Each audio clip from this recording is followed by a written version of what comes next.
ಪ್ರಪ್ರಥಮವಾಗಿ ಈ ಕಾರ್ಯಕ್ರಮದಲ್ಲಿ ಪೊಲೀಸ್ ಧ್ವಜ ದಿನಾಚರಣೆಯನ್ನ ಆಚರಣೆ ಮಾಡತಕ್ಕಂಥ ಈ ಸಂದರ್ಭದಲ್ಲಿ ನಾನು ತಮ್ಮೆಲ್ಲರಿಗೂ ಕೂಡ ಶುಭಕಾಮನೆಗಳನ್ನ ಸಲ್ಲಿಸುವುದಕ್ಕೆ ಬಯಸುತ್ತೇನೆ. ಅದೇ ರೀತಿ ನಮ್ಮ ಪರಿಶ್ರಮದ ಮೇಲೆ ಇಲಾಖೆಯಲ್ಲಿ ಪ್ರಾಮಾಣಿಕವಾಗಿ ಶಿಸ್ತಿನಿಂದ ಕೆಲಸ ಮಾಡಿ ಇವತ್ತು ಮಾನ್ಯ ಮುಖ್ಯಮಂತ್ರಿಗಳ ಪದಕಕ್ಕೆ ಪುರಸ್ಕೃತರಾಗಿರ್ತಕ್ಕಂಥ ಸುಮಾರು 158 ಜನರಿಗೆ ನಾನು ವಿಶೇಷವಾದ ಅಭಿನಂದನೆಗಳನ್ನು ಈ ಸಂದರ್ಭದಲ್ಲಿ ಸಲ್ಲಿಸುತ್ತೇನೆ. ಕರ್ನಾಟಕ ಪೊಲೀಸ್ ಇಲಾಖೆ ಇವತ್ತು ದೇಶದಲ್ಲೇ ಅತ್ಯಂತ ಉತ್ತಮವಾಗಿರ್ತಕ್ಕಂಥ ಪೊಲೀಸ್ ಅನ್ನುವಂಥ ಬಿರುದಿಗೆ ಪಾತ್ರರಾಗಿದ್ದಾರೆ. ಈ ಇಲಾಖೆಯನ್ನ ಮುನ್ನಡೆಸ್ತಾ ಇರತಕ್ಕಂಥ ನನಗೆ ವಿಶೇಷವಾದಂತಹ ಹೆಮ್ಮೆ ಇದೆ ಎನ್ನುವುದನ್ನು ತಮ್ಮಲ್ಲಿ ನಾನು ಹಂಚಿಕೊಳ್ಳೋದಕ್ಕೆ ಬಯಸುತ್ತೇನೆ. 1965ರ ಏಪ್ರಿಲ್ 2ರಂದು ಈ ರಾಜ್ಯದಲ್ಲಿ ವಿಶೇಷವಾದಂತಹ ಕಾಯ್ದೆಯನ್ನು ಜಾರಿ ಮಾಡೋದರ ಮೂಲಕ ರಾಜ್ಯದ ಪೊಲೀಸನ್ನ ಒಂದು ಕಡೆ ತೆಗೆದುಕೊಂಡು ಬಂದು ಬಹಳ ಶಿಸ್ತಿನಿಂದ ನಡೆಸ್ತಾ ಇರತಕ್ಕಂಥ ಸಂದರ್ಭ. ಇದನ್ನು ನಾವು ಪೊಲೀಸ್ ಧ್ವಜ ದಿನಾಚರಣೆಯಾಗಿ ಆಚರಣೆ ಮಾಡ್ತಾ ಇದ್ದೇವೆ. ಇವತ್ತು ನಾವು ರಾಜ್ಯದಲ್ಲಿ ಸಮಾಜದಲ್ಲಿ ಶಾಂತಿ, ನೆಮ್ಮದಿ ಹಾಗೂ ಸೌಜನ್ಯತೆಯನ್ನ ನೆರವೇರಿಸಬೇಕೆಂದು ಪೊಲೀಸರು ಪ್ರತಿನಿತ್ಯ ಶ್ರಮ ಪಡ್ತಾ ಇದ್ದಾರೆ. ಅದರಲ್ಲಿ ಯಶಸ್ವಿ ಕೂಡ ಆಗಿದ್ದಾರೆ. ಇತ್ತೀಚೆಗೆ ಇಂಡಿಯಾ ಜಸ್ಟಿಸ್ ವರದಿ ಕರ್ನಾಟಕವನ್ನು ಇಡೀ ದೇಶದಲ್ಲಿ ನ್ಯಾಯ ನೀಡುವುದರಲ್ಲಿ ಪ್ರಥಮ ಸ್ಥಾನವನ್ನು ಕೊಟ್ಟಿದೆ. ಇದರ ಅರ್ಥ ರಾಜ್ಯದಲ್ಲಿ ಯಾರು ನೊಂದವರಿಗೆ ನ್ಯಾಯವನ್ನ ಕೊಡ್ತಕ್ಕಂಥದ್ರಲ್ಲಿ ನಮ್ಮ ಪೊಲೀಸ್ ಇಲಾಖೆ ಯಶಸ್ವಿಯಾಗಿದೆ, ಉತ್ತಮವಾಗಿ ಕೆಲಸ ಮಾಡಿದೆ ಎನ್ನುವಂಥದ್ದನ್ನ ನಾನು ವಿಶೇಷವಾಗಿ ಅಭಿನಂದಿಸುವುದಕ್ಕೆ ಬಯಸುತ್ತೇನೆ. ಮತ್ತೊಂದು, ನಮಗೆ ಸಿಕ್ಕಿರ್ತಕ್ಕಂಥ ಬಿರುದು ಅಥವಾ ಪ್ರೋತ್ಸಾಹ ರಾಯಚೂರು ಜಿಲ್ಲೆಯ ಕವಿತಾಳ ಪೊಲೀಸ್ ಠಾಣೆಯಲ್ಲಿ ದೇಶದ 3ನೇ ಅತ್ಯುತ್ತಮ ಪೊಲೀಸ್ ಠಾಣೆ ಅಂತ ಹೇಳಿ ಇವತ್ತು ಗುರುತಿಸಿದ್ದಾರೆ. ಮುಂದಿನ ದಿನಗಳಲ್ಲಿ ನಾವು ಇರತಕ್ಕಂಥ ಎಲ್ಲ ಪೊಲೀಸ್ ಠಾಣೆಗಳು ಕೂಡ ಕವಿತಾಳ ಪೊಲೀಸ್ ಠಾಣೆ ಆಗಬೇಕು ಅನ್ನುವಂತ ಉದ್ದೇಶವನ್ನ ನಾನಾಗ್ಲಿ, ಮಾನ್ಯ ಮುಖ್ಯಮಂತ್ರಿಗಳಾಗ್ಲಿ, ಸರ್ಕಾರ ಅದನ್ನ ಬಯಸುತ್ತೆ ಎನ್ನುವುದನ್ನು ಕೂಡ ನಾನು ಈ ಸಂದರ್ಭದಲ್ಲಿ ತಿಳಿಸೋದಕ್ಕೆ ಬಯಸುತ್ತೇನೆ. ಸ್ನೇಹಿತರೆ, ಪ್ರತಿನಿತ್ಯ ಪೊಲೀಸ್ ಇಲಾಖೆ ಸವಾಲುಗಳನ್ನ ಎದುರಿಸ್ತಾ ಇದೆ. ಆ ಸವಾಲುಗಳ ಮಧ್ಯೆ ಕಳೆದ 3 ವರ್ಷದಿಂದ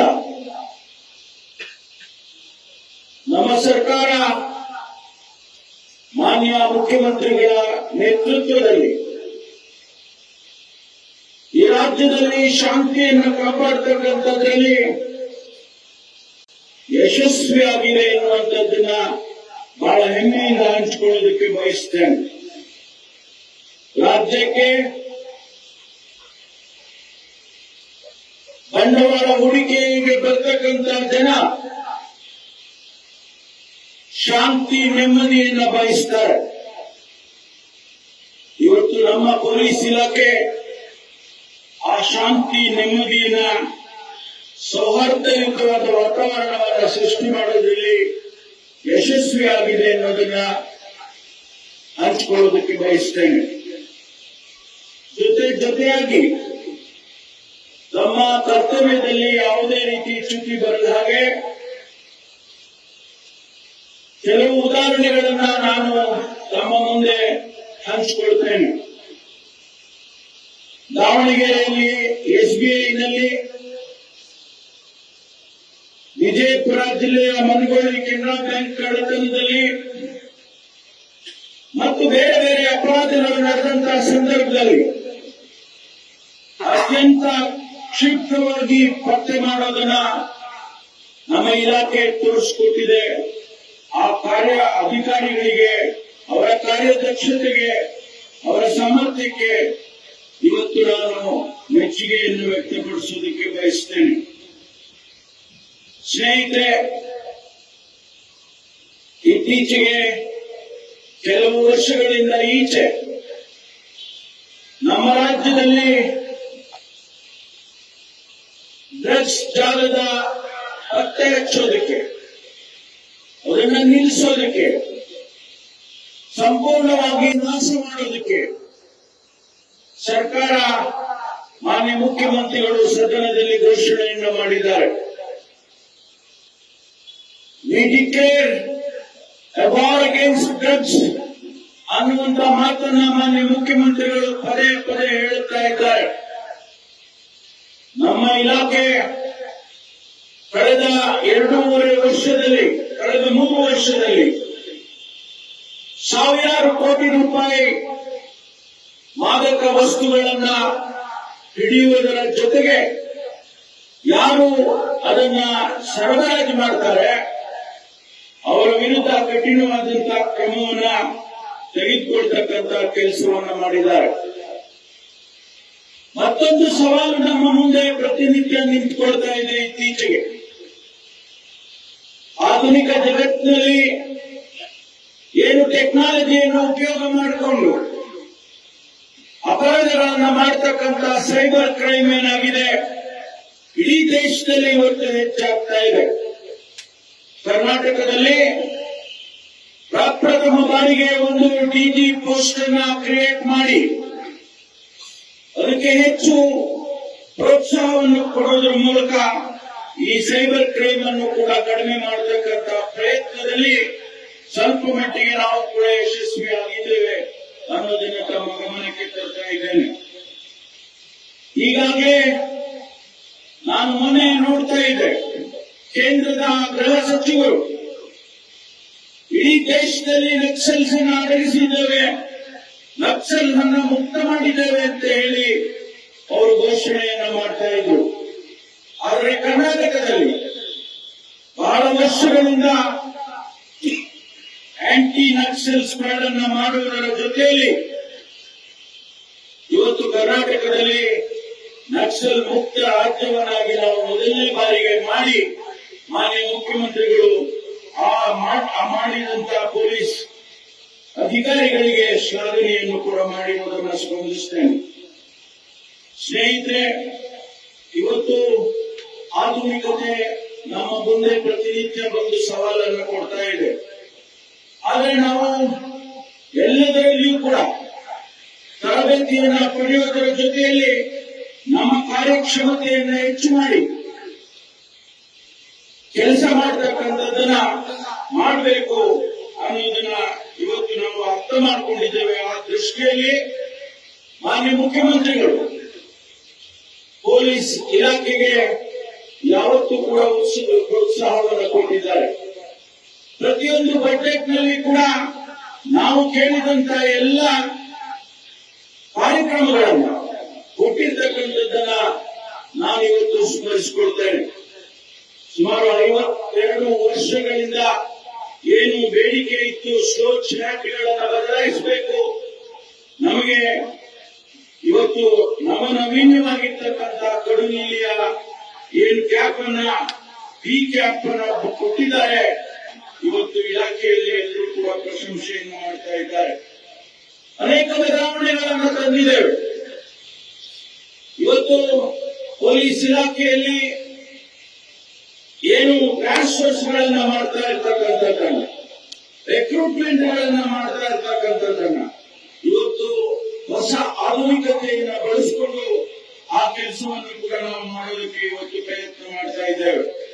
ಈಗಾಗಲೇ ಮಾನ್ಯ ಮುಖ್ಯಮಂತ್ರಿಗಳು ಪೊಲೀಸ್ ಇಲಾಖೆಯಲ್ಲಿ ಸಿಬ್ಬಂದಿಗಳನ್ನು ನೇಮಕ ಮಾಡೋದಕ್ಕೆ ಕಳೆದ ಬಜೆಟ್ ನಲ್ಲಿ ಮೊನ್ನೆ ಮಂಡಿಸಿದಂತ ಬಜೆಟ್ ನಲ್ಲಿ ಸುಮಾರು 8,000 ಕಾನ್ಸ್ಟೇಬಲ್ಗಳನ್ನು ರೆಕ್ರೂಟ್ ಮಾಡೋದಕ್ಕೆ,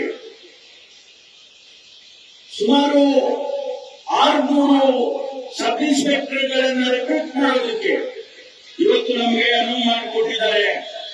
ಆ ಕೆಲಸವನ್ನು ಈಗಾಗಲೇ ನಾವು ಪ್ರಾರಂಭ ಮಾಡಿದ್ದೇವೆ. ಅದರ ಜೊತೆಯಲ್ಲಿ ನಮ್ಮ ಮನವಿಯಂತೆ, ಇಲಾಖೆಯವರ ಮನವಿಯಂತೆ ಒಂದು ಶಾಶ್ವತವಾದ ಪೊಲೀಸ್ ಸಹಾಯ ಸೇವೆಗಳ ನೇಮಕಾತಿ ಮಂಡಳಿಯನ್ನ ಈಗಾಗಲೇ ಪ್ರಕಟಣೆ ಮಾಡಿದ್ದಾರೆ.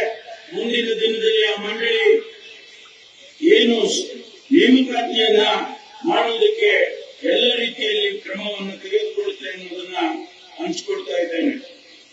ಇವತ್ತು ಸುಮಾರು 158 ಜನ ಪದಕಗಳನ್ನು ಪಡ್ಕೊಂಡಿದ್ದೀರಿ. ಬಹುಶಃ ಈ ಪದಕ 2 ರೀತಿಯಲ್ಲಿ ನಮ್ಮ ಇಲಾಖೆಯಲ್ಲಿ ಬಹಳ ಮುಖ್ಯ ಆಗುತ್ತೆ ಅನ್ನೋದನ್ನ ಹೇಳೋದಕ್ಕೆ ಬಯಸ್ತೇನೆ. ಒಂದು, ನಿಮ್ಮ ಕೆಲಸಕ್ಕೆ ನೀವು ಮಾಡಿದಂತ ಸಾಧನೆಗೆ ಪ್ರಶಂಸೆ ಮಾಡತಕ್ಕಂಥದ್ದು. ಆದ್ರೆ ಮತ್ತೆ ಕೆಲವರಿಗೆ ನಾವು ಕೂಡ ಆ ಪದಕವನ್ನು ಪಡ್ಕೊಳ್ಬೇಕು ಅಂತೇಳಿ ಪ್ರಾಮಾಣಿಕವಾಗಿ ಸೇವೆಯನ್ನು ಮಾಡತಕ್ಕಂಥದ್ದು ಕಾಣಿಸುತ್ತೆ. ಹಾಗಾಗಿ ಅವರೆಲ್ಲರಿಗೂ ಕೂಡ ಅಭಿನಂದನೆಯನ್ನು ಮತ್ತೊಂದು ಬಾರಿ ಹೇಳೋದಕ್ಕೆ ಬಯಸ್ತೇನೆ. ಇವತ್ತು ವಿಶೇಷವಾಗಿ ನಮ್ಮ ಮುಖ್ಯಮಂತ್ರಿಗಳಿಗೆ ಈ ಕಾರ್ಯಕ್ರಮಕ್ಕೆ ಬಂದು ನಮ್ಮೆಲ್ಲರಿಗೂ ಕೂಡ ಪ್ರೋತ್ಸಾಹವನ್ನು ಕೊಟ್ಟು ಮುಂದಿನ ದಿನಗಳಲ್ಲಿ ಇನ್ನೂ ಹೆಚ್ಚಿನ ರೀತಿಯಲ್ಲಿ ಕೆಲಸ ಮಾಡಬೇಕು ಅನ್ನುವಂತ ಮಾತುಗಳನ್ನ ಅವರು ಇವತ್ತು ತೋರಿಸಿಕೊಟ್ಟಿದ್ದಾರೆ. ಅದಕ್ಕಾಗಿ ನಾನು ವಿಶೇಷವಾಗಿ ಅವರಿಗೆ ಅಭಿನಂದನೆಯನ್ನ ಸಲ್ಲಿಸಿ ನಮ್ಮೆಲ್ಲರಿಗೂ ಕೂಡ ಮತ್ತೊಮ್ಮೆ ಶುಭಕಾಮನೆಗಳನ್ನು ಹೇಳಿ ನಾನು ಮುಗಿಸ್ತೇನೆ. ಜೈ ಹಿಂದ್, ಜೈ ಕರ್ನಾಟಕ. ನ್ಯೂಸ್ ಫಸ್ಟ್, ನಿರ್ಭೀತಿಯಿಂದ ನಿಮ್ಮ ಪರವಾಗಿ.